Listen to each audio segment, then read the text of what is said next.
दोस्तों नमस्कार, जय हिंद। स्वागत है आप सभी का एक और नए वीडियो में। गौरव भाई आपका भी स्वागत है। वेलकम। जय हिंद दोस्तों। तो दोस्तों सबसे पहले तो भाई देश के लिए दुख की खबर कि अपना Tejas fighter jet Dubai air show में क्रैश हुआ है। देखो, दुख की खबर ये नहीं है कि अपना फाइटर जेट क्रैश हुआ है। एयर शो में फाइटर जेट गौरव भाई क्रैश होते रहते हैं। बहुत सारी खबरें न्यूज सामने आई है। F-35 भी क्रैश हुआ, जो कि दुनिया का नंबर 1 फाइटर जेट बोला जाता है। सुखोई के भी फाइटर जेट क्रैश हुए हैं, राफेल भी हुआ है, बहुत सारे फाइटर जेट। और जो आज जो पाकिस्तानी भिखमंगे जो हंस रहे हैं, आपने देखा होगा, एक पाकिस्तानी जर्नलिस्ट का क्लिप देखा होगा आपने। मैंने देखा है, सब हंस क्लिप रहा देखा था है। वो भिखमंगे भूल गए कि इनका ये GF-17 थंडर भी क्रैश हुआ था। ये सर भिखमंगे भूल 6 बार जाते हैं। देखो, वो तो एक तो परेड परेड में हुआ था इनका क्रैश। 24 हम्म, साल का लगभग हिस्ट्री है तेजस का। 24 साल में डीसी ये दूसरा हम्म, क्रैश है। हम्म। और जो इनका ब्लंडर, देखो खैर कंपैरिजन नहीं करना है हमें पाकिस्तान का क्या है क्या नहीं है, लेकिन नहीं, मैं एक ज्यादा दुख बात का। बोल रहा हूँ ना कि हाँ। जो अरे हंसी यार मतलब हंस वो, रहा है जो शो में खड़ा हो गए। देखो ये एक तो बात मैं बताऊं, डीसी पाकिस्तानियों का बेड़ा गर्क होने का कारण क्या है ना, यही कारण सबसे बड़ा है सर इनका। इतना बार JF-17 छह बार, 5 या 6 बार क्रैश हो चुका है। F-16 को भी इन लोगों ने क्रैश कराया हुआ है, लेकिन हमने कभी हंसा नहीं इनके ऊपर में। ठीक है कि देखो देखो ये क्रैश चलो हो गया, ये देखो हो गया, गौरव वो भाई, हो गया। देखो फाइटर जेट क्रैश होते रहते हैं, वो कोई हमारे लिए दुख की खबर तो नहीं है, वो ना ही बड़ा देश बात के लिए नहीं है। कोई दुख की खबर है। लेकिन दुख की जो खबर हमारा, ये है कि हमारे जो पायलट हैं उनकी बिल्कुल जान बिल्कुल। चली गई है भाई इस फाइटर हम्म। जेट क्रैश में। वो थोड़ा सा दुख की और खबर है। बाकी यही है कि सर, जिस हिसाब से वीडियो देखा जाए गौरव भाई, बार बार अगर उस वीडियो को प्ले किया जाए तो कहीं ना कहीं देखो, मुझे फील लग रहा है, आप लोगों का दोस्तों जैसा भी हो, आप कमेंट सेक्शन में लिख देना गौरव भाई आपको क्या लगता है। वो मुझे नहीं पता, लेकिन जो मुझे लग रहा है वो यही लग रहा है सर के नीचे आके जहाज ने रेस्पॉन्स करना छोड़ दिया था। मुझे तो ये लग रहा है। देखो अभी बाकी तो कुछ भी क्या है ना, जल्दबाजी। हम्म, देखो मुझे क्या लगता है, एक तो सबसे पहला चीज ये भी ध्यान रखना इंपॉर्टेंट है कि ये कोई ट्रेनिंग तो है नहीं डीसी, इसमें जो हम्म, एयर शो है और आखिरी दिन था आज बाय द वे।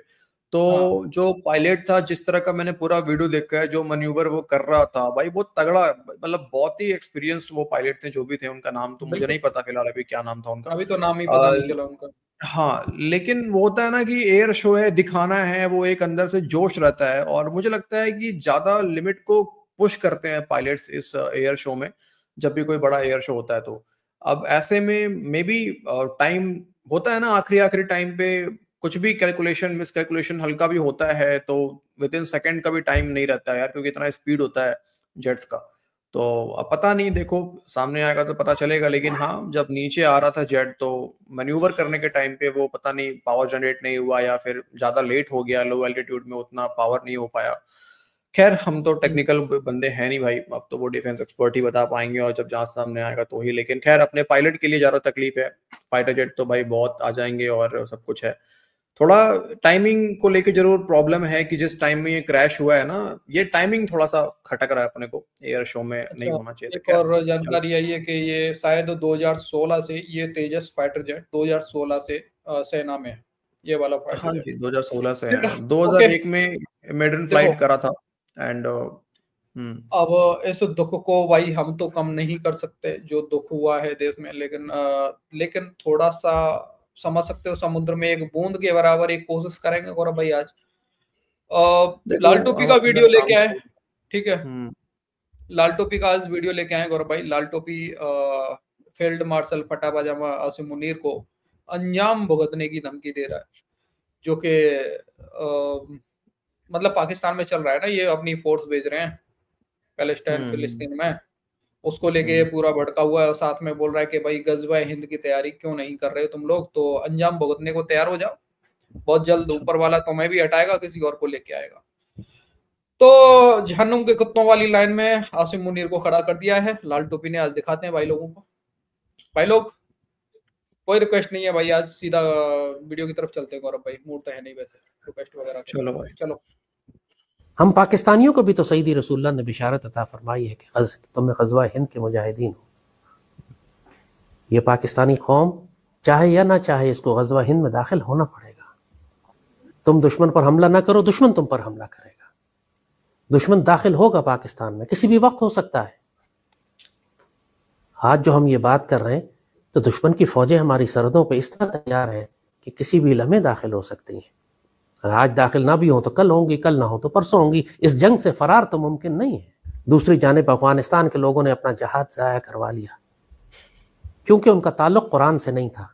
वो लड़े ज़रूर, लेकिन अपनी कबायली असबियत में लड़े, हमीयत जाहिलिया में लड़े, अपने मुल्क और कौम को गैर मुल्की ताकतों से निकाला नहीं था। दीन से वो ताल्लुक नहीं था, अल्लाह उसके रसूल से वो ताल्लुक नहीं था जो अहले गज़ा और अहले फ़लस्तीन का है। तो बाद में खाना जंगी का भी शिकार हुए, आपस में भी कुत्तों की तरह एक दूसरे को मार रहे, और फिर खवारिज के साथ मिलकर अब पाक सरजमीन के खिलाफ हमले कर रहे हैं। तो कहा तो जंग तो भारत के साथ सबकी होगी, मुशरिकों और खवारिज के साथ सबकी होगी, पूरी कौम को इसमें से गुजरना ही पड़ेगा। लेकिन अपनी नीयतों को दुरुस्त रखो, अपनी नीयतों को दुरुस्त रखो कि तुम सईदी रसूलुल्लाह की खिदमत में गज़वा हिंद में शामिल हो। तुम गज़वा हिंद मानो या ना मानो, लोग हम पे एतराज करते हैं जी गज़वा।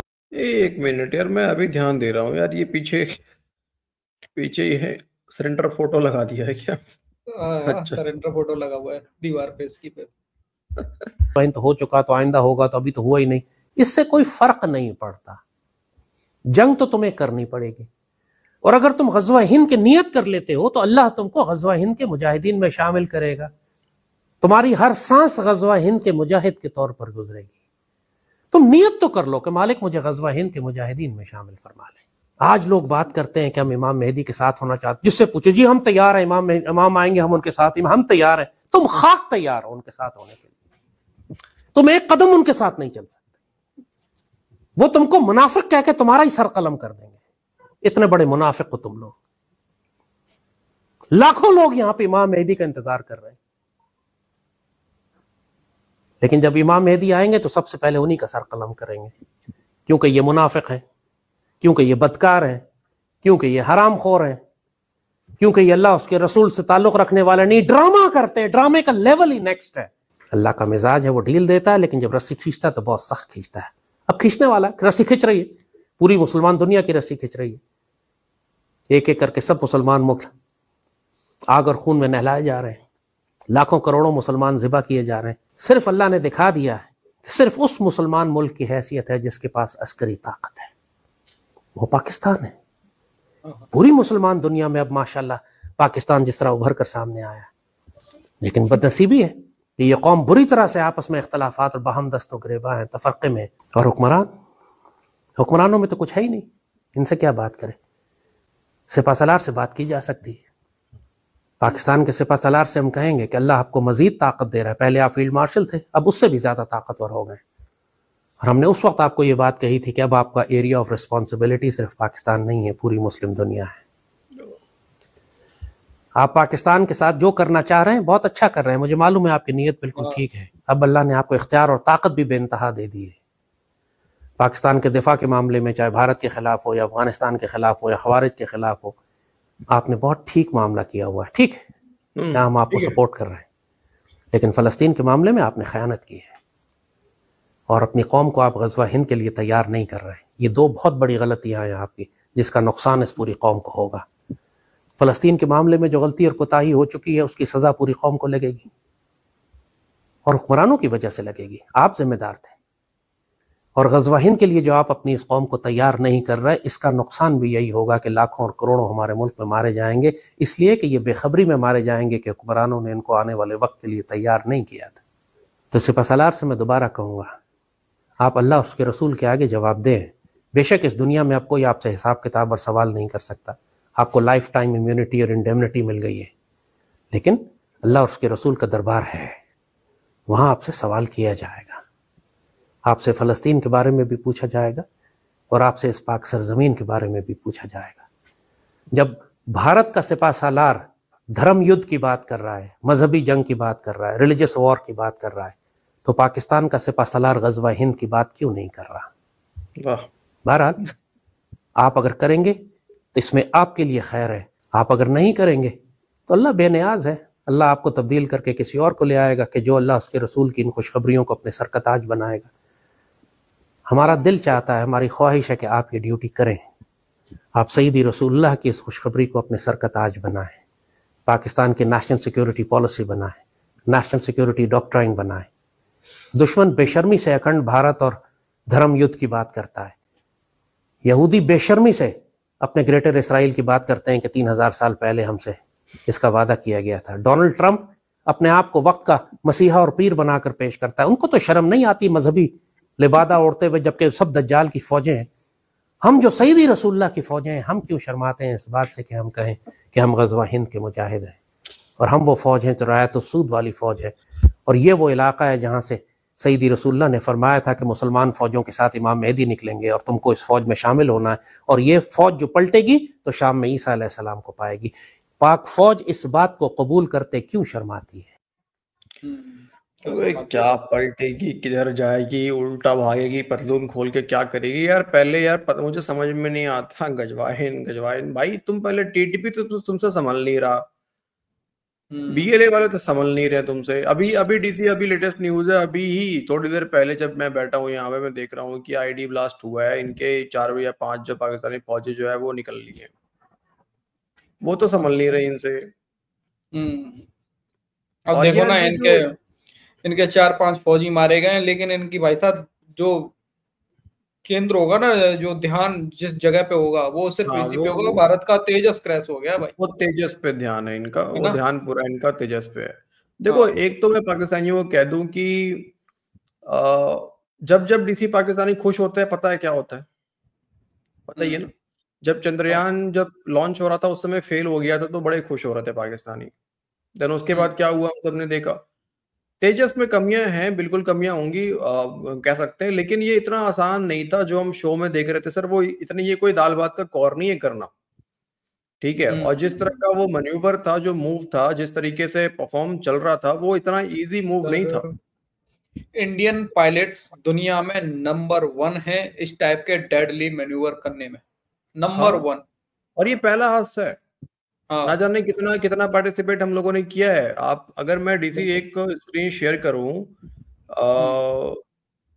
मुझे बस तकलीफ है कि हमने वो जो पायलट था ना, जो इतना हमारा एक्सपीरियंस्ड पायलट था, ना जाने कितने साल लगे होंगे उसको ट्रेन होने में तेजस पर, और लेकिन उसको हमने खो दिया, वो सबसे ज्यादा तकलीफदायक है। जेट का कोई टेंशन नहीं है, जेट तो हमारे पास पैसे हैं, जेट आ जाएंगे सर, और वो घर ही में बनना है। लेकिन आप ये देखो, जिनको लगता है कि अरे यार तेजस ये हो गया वो हो गया, तो यार ऐसी कोई बात नहीं है कि आप ये देखो, एक यहाँ पे लिस्ट है, ठीक है, ये दिख रहा है ना स्क्रीन पे सही से? हाँ दिख रहा है।